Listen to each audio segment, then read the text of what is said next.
Babe, why aren't you sleeping yet? It's that time of the month for you, so you really shouldn't be staying up this late.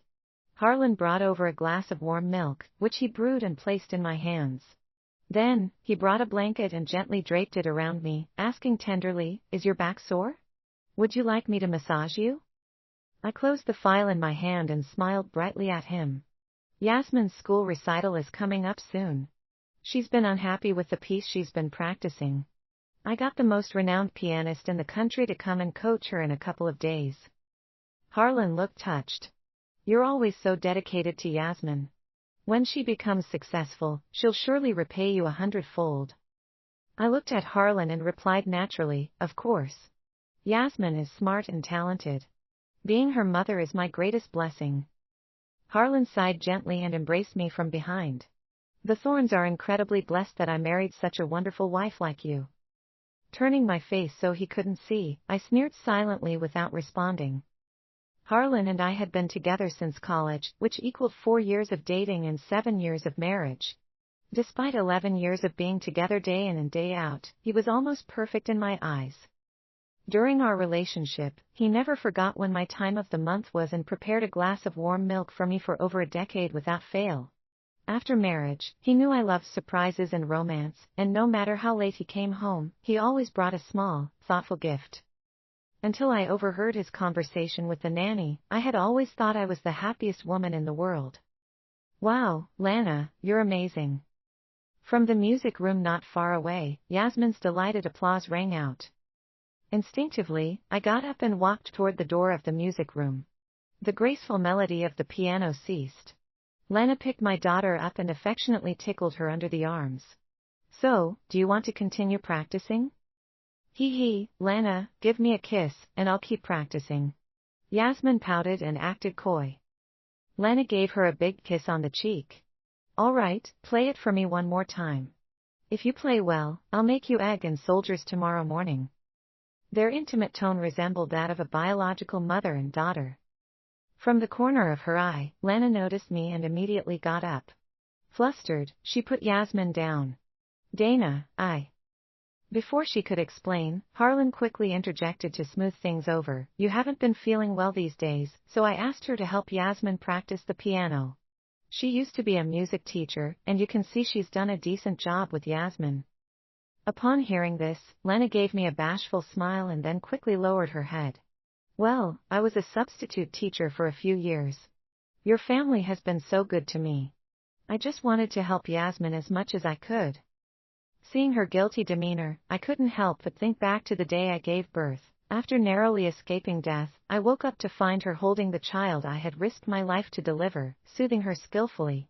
Harlan had explained she was a nanny hired from a top agency. Lana had taken care of my child with such care that even when my mother wanted to hold the baby, she was reluctant to let go. Back then, a nurse had joked, this nanny seems to love the child even more than the mother does. At that time, Lana wore the same expression, a lowered head to hide her guilty conscience. Seeing I hadn't spoken for a while, Lana nervously twisted her hands. Dana, I know I'm just a nanny, and I shouldn't have gone into the music room. But Yasmine was upset today, so I went in to cheer her up. I raised my hand to interrupt her, smiling. What are you saying? You've been helping me take care of Yasmine since my postpartum days. I'm grateful to you. Why would I blame you? Hearing this, Lana and Harlan exchanged a quick glance, visibly relieved. Yasmine seemed to sense the lightened atmosphere and ran toward me with her head tilted upward. Mommy, can you come to my rehearsal at school tomorrow? I bent down and pinched her chubby cheeks. Do you want Mommy too? The little girl smiled sweetly. I want you to go and earn money for us to spend. Lana and Daddy can watch my rehearsal instead. Lana's expression changed, and she hastily took Yasmine from my arms while explaining anxiously, Dana, don't be upset. Yasmine is just worried about interrupting your work. She always says she'll repay you when she grows up. Harlan caught Lana's look and quickly chimed in, that's right. Yasmine has been more mature than other kids since she was little. You're her mom. You understand her best. I pretended not to notice their unspoken exchange and gently patted Yasmine's head. All right, I shall listen to you. Yasmine tilted her little head and wrapped her arms around Lana's shoulders, swaying. See, I told you, Mommy will agree. Lana, let's keep practicing the piano. Daddy, come listen too. Don't bother Mommy anymore. Harlan casually moved closer to Lana and sat beside her whereas Yasmine focused on practicing the piano, leaving no one to spare me a glance. I smiled indifferently, turned, and went back to the study to continue working. Perhaps because I seemed easygoing, or they thought their act was seamless, Lana's behavior became increasingly overstepping. In the past, when I caught her being overly close with Yasmine, she would at least offer an explanation. Now, she would openly hold Yasmine in her arms and feed her right before me. Dana, you're busy with work. Leave Yasmine's matters to me. Dana, I attended Yasmine's parent-teacher meeting on your behalf today. You've been up working until midnight lately, so Harlan asked me not to disturb you. Dana, Yasmine is down with the flu. I'll stay with her for a few nights so that she doesn't disturb you or affect your work. Later, I would wake up several times in the middle of the night, only to find that Harlan wasn't in bed. In Yasmine's room, just separated by a wall, the sound of laughter from the three of them rang out. I silently turned over. Seeing that I didn't notice anything amiss, Harlan became bolder. Sometimes, he even held Lana's hand under the dining table and stroked it right in front of me. My very own daughter, Yasmine, grew more attached to Lana as well. Sometimes, she would refuse my bedtime stories and insist on Lana putting her to sleep. Neither did I reprimand them nor did I get angry. Instead, I silently allowed all of this to happen. Then came the day Yasmine's university entrance exam scores were released. Looking at her poor scores, Lana was more anxious than I was as her mother. How did you score so little? Look, there isn't a single school in the country that will accept you. Admiring her freshly done manicure, Yasmine replied irritably, if I can't study in the country, I'll go abroad. My mom's the CEO of a corporation. Do you think she'll let me go without an education? Seeing that I didn't immediately respond, Harlan acted like he was about to scold Yasmine. Your mom and I have spoiled you too much. Your mom has sacrificed so much for you, and this is how you repay her. How do you expect to manage the company in the future or gain others' respect? Yasmine turned her head to avoid him and angrily clung to my arm. Mom, I want to study abroad. Can you figure something out for me? Looking at these three putting on such a dedicated performance, how could I ruin the mood? I smiled faintly, speaking in a gentle tone, Yasmine is right. If she can't study locally, she'll go abroad. My daughter will never lack opportunities. Once you've completed your studies, I'll hand the company over to you. My Yasmine deserves nothing but the best. For a moment, a look of jealousy flickered across Lana's face, but she quickly suppressed it. The three of them exchanged a smile as if they had reached some secret understanding. I smiled too. I was smiling at their audacity. With my support, the procedures for Yasmine's study abroad were processed quickly. The study destination of choice was decided after lengthy discussions between Harlan and Yasmine, and Lana helped pack her belongings, 6 large suitcases in total. While waiting for the paperwork to be finalized, I started introducing Yasmine to the company operations. Under my subtle guidance, she quickly gained a firm foothold in the company and even cultivated her own circle of trusted aides. The day of departure was a bright and sunny one. Harlan held his daughter's hand, giving her endless reminders like a doting father. Pushing 5 of the suitcases by herself, Lana looked at me and said with her head held high, Dana, I've been raising Yasmine since I came to your home. I can't bear the thought of her being all alone in a foreign country. This time, I'll accompany her there. Harlan has already paid for everything. Harlan awkwardly rubbed his hands and looked at me apologetically. I'm just worried about Yasmine. She's so used to Lana taking care of her. You don't mind me making this decision on my own, do you? I smiled. How could I? I'm glad you care so much about Yasmine. Then, I turned to Lana. Speaking of which, you've handled everything about Yasmine. These next 4 years will be hard on you. Lana nodded with a smile. You flatter me, Dana. After the two of them boarded the plane, Harlan remained at the airport, teary-eyed as he watched the plane disappear into the sky. Once Lana and Yasmine were gone, the house suddenly felt much quieter. At first, Harlan pretended to be a devoted husband, but as time went on, it seemed like he didn't even want to keep up the act. He'd either find excuses to go fishing with friends or claim he had enrolled in a culinary class to learn how to cook for Yasmine's return.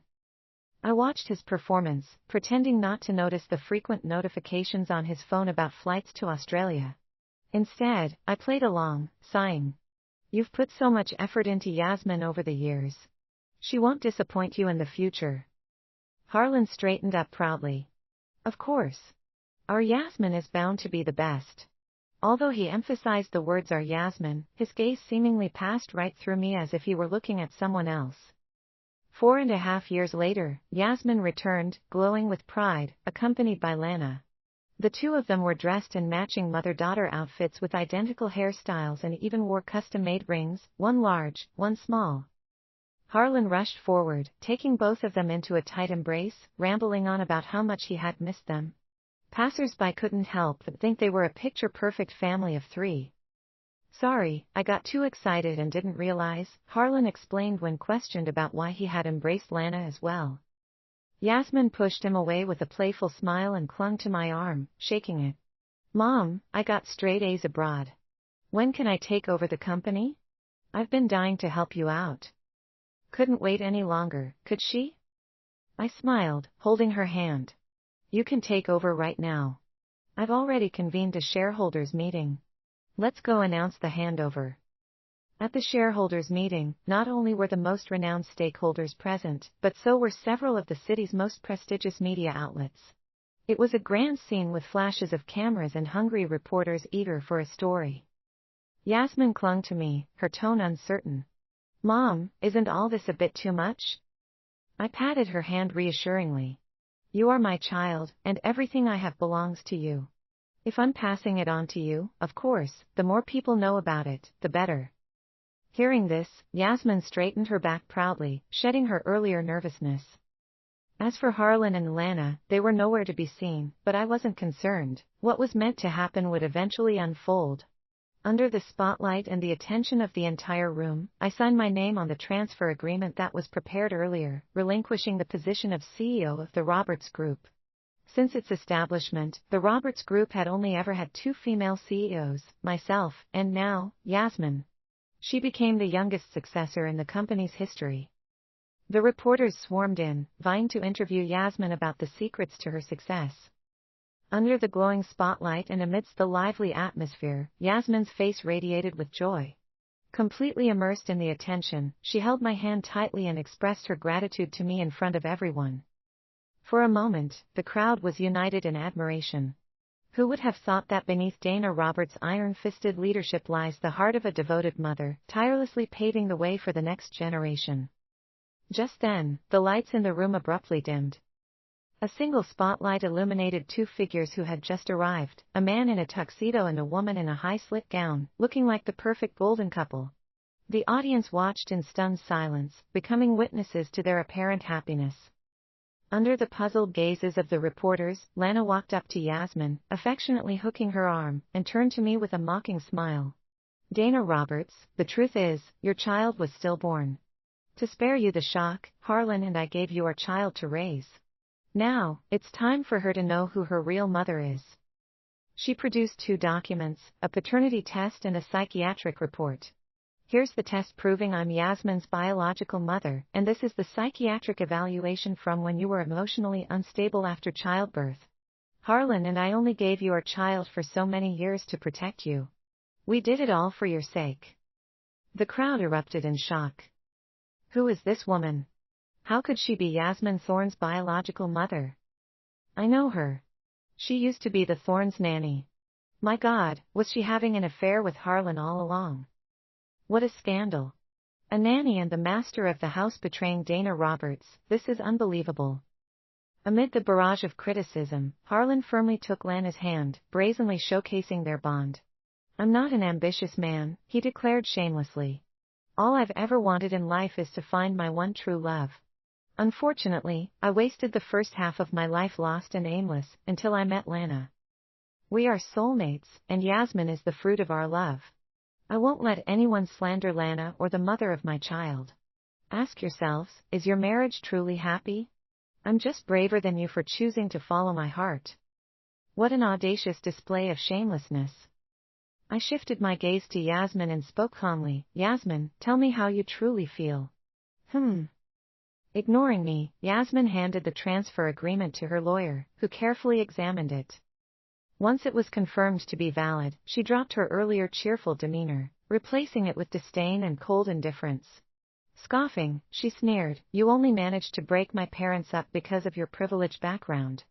As the unloved one, you're the true third wheel. I hope you recognize that, Mom. At Lana's prompting, Yasmine threw a divorce agreement in front of me. If you sign this quickly and leave Dad without kicking a fuss, I'll visit you at the nursing home once a year out of gratitude for raising me. The crowd, initially swayed by Harlan's speech, was now fuming. What kind of daughter is this? Raising a dog would have been more worthwhile. This entire family is absolutely heartless. The nanny seduces the master, and now they want to take everything away. Betrayed by those closest to her. Poor Dana Roberts just gave up $1 billion fortune, only for it to go to waste. Despite the uproar, Harlan, Lana, and Yasmine remained composed, as if the scorn was aimed at someone else. They kept their eyes fixed on me while Yasmine stood tall, certain I had no other options. Under the crowd's sympathetic gazes, I took the divorce agreement and signed it with a flourish. Lana eagerly snatched it away, inspecting every detail with care. Has Dana Roberts lost her mind? How could she agree to these scoundrels' demands? The trio exchanged triumphant smiles as if their long-awaited dream had finally come true. I looked at them and smiled faintly. Don't be in such a hurry. After all, we've spent over a decade together. I've prepared a gift for you.